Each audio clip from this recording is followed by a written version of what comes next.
And their chant back is no bedtime, right? Yeah. It's the minor slam team that placed this past year third in the world.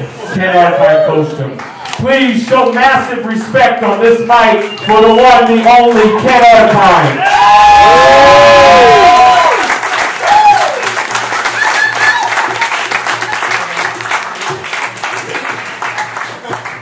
Oh, you guys are holding the, I thought you guys were doing a 303. Okay, there we go. What's up, Word Wednesday? Give a huge round of applause for Luke for being an amazing comedian. An amazing community organizer and what just happened. I'm going to read some new shit. Are you guys okay with that? Exclusive. That's new-ish. We haven't heard it. All right, yeah. New to you. This was actually written as a prayer for a friend. And they still need praying, so. Tanya and I are talking about her nipples. She says that she is thinking of getting them pierced as a remission present to herself.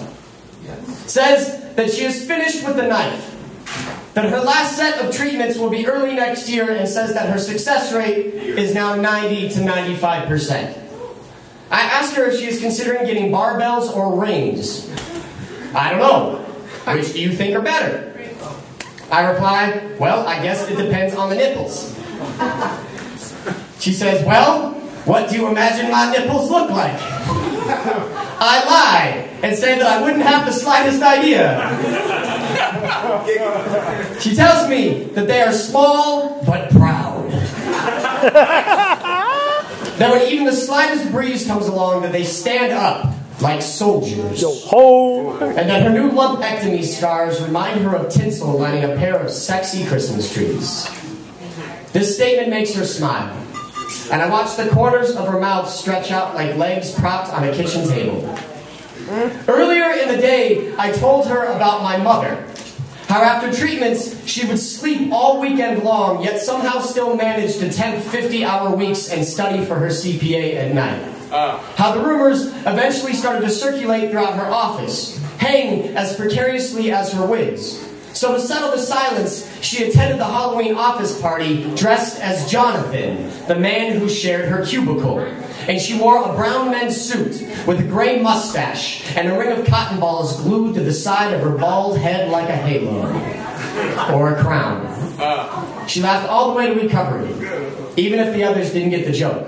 I think of how it has taken her 57 years to find a man worth building a home with. The decades of fools who were not strong enough to understand what all the laughter was actually about. This was my model for beauty. I've never understood the frailness that so many men search for. I've never worshipped the thin, unblemished arm, the spaghetti strap in place of the rucksack, delicate fingers, clean nails that have never done any digging.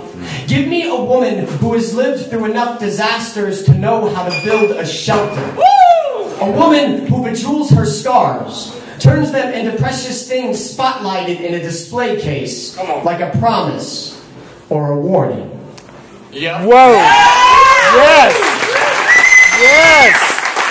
So I'm gonna read one more because I want to read more new shit with you guys. Is that okay?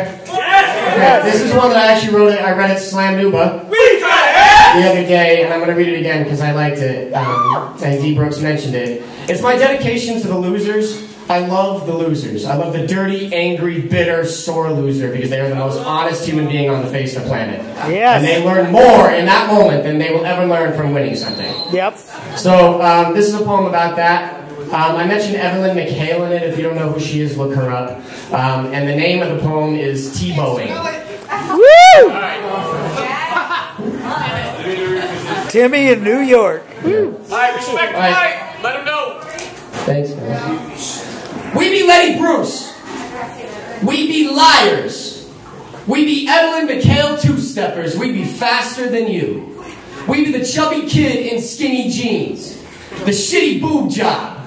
The hottest chick on the strip mall. You know how that is. You're not what they wanted, but you're there. We be the Magic the Gathering champion. We be the juggalos. We be the buck-tooth nosebleed, the latchkey lonely fist, the full moon crater face, the empty-shelled charlatan, the mookie sniffled and hammer junkie that faked the asthma attack just to get out of class. We be the straight-laced lacers who can't tie their own shoes, the autistic kid that wants you to think that he's stupid because it's easier than suffering fools, the shoplifters, the chins that hold too high for the nooses. We be the sneakers melted to the train track. We be faster than you. We say, fuck Tim Tebow. We say, thou shalt not worship false idols. We say, your tongue or your football is a false idol. We say, we have our own God and they're doing fine. We say, we don't have a problem with your God, just keep them off my lawn. The children are trying to play and all of your choiring is obscene. We say, what the fuck is sin anyway? We say, what the fuck is sin? We say, we faster than you. We be so much faster than you. We be the little things that live in your corners. We be the winning bar fight punch that lost a girlfriend. The loudest fuck you from the back of the classroom. The liquor cabinet lock bust professionals, the porno mag stash specialists, the enablers. We be the human error, we be human, we be the empty hands, the McCormick's that helps the sugar go down, the little fist swinging for the broken toy, the broken ankles dancing on your grave, the human error, the ugliest donkey at the dog and pony show. Thank you.